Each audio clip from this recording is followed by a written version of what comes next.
the when right tries to copy the left wing tactics, it doesn't really work because first of all, the cultural immune system of America to right wing violence or radicalism is so much stronger than to left wing violence that like this one event will probably cause more consternation and change against it and like blowback than all the riots that happened this summer put together. You think? Yeah, I mean, just like why?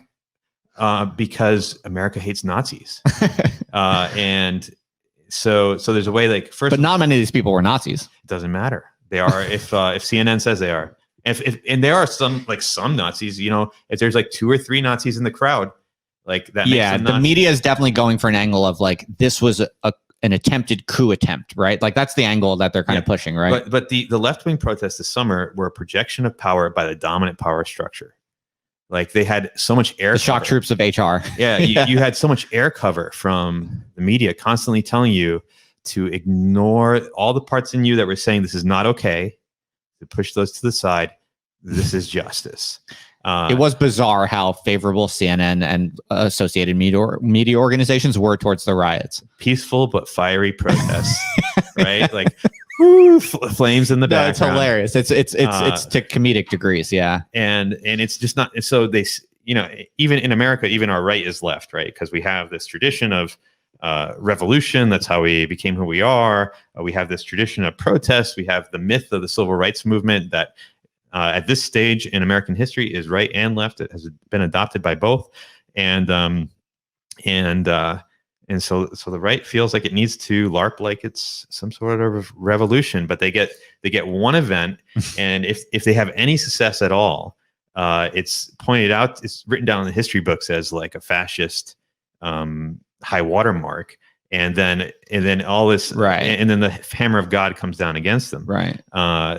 So it's not symmetrical, and those can't be right-wing tactics, I don't think, unless the radical right gets a lot bigger. And I think we'd be in a lot of trouble if the radical right got a lot bigger than a couple thousand LARPers. Yeah, we'd be in a lot of trouble, definitely. But it seems like the dominant establishment media almost genuinely wants that to happen. It's as if they produce stories and commentary as if their underlying motive is actually to increase the resentful, upset, and sometimes rightfully so, frustrated kind of right-wing people who are like looking at the media and they're like, how are you describing things this way? Like it actually seems to be producing like radical right-wing resentment. Yeah. And my little hypothesis, which I think a lot of people share, is that they actually do kind of want that in some way because it just gives them more it gives them something to battle, right? It gives them more significance, right? I think they're begging for it. Yeah, yeah. Like I think every left-wing child grows up like pining for the civil rights movement, and they're just, or World War II, and they're just like so sad that they don't have like a big moral that the world is problem. It's just like mostly okay. It's like pretty good.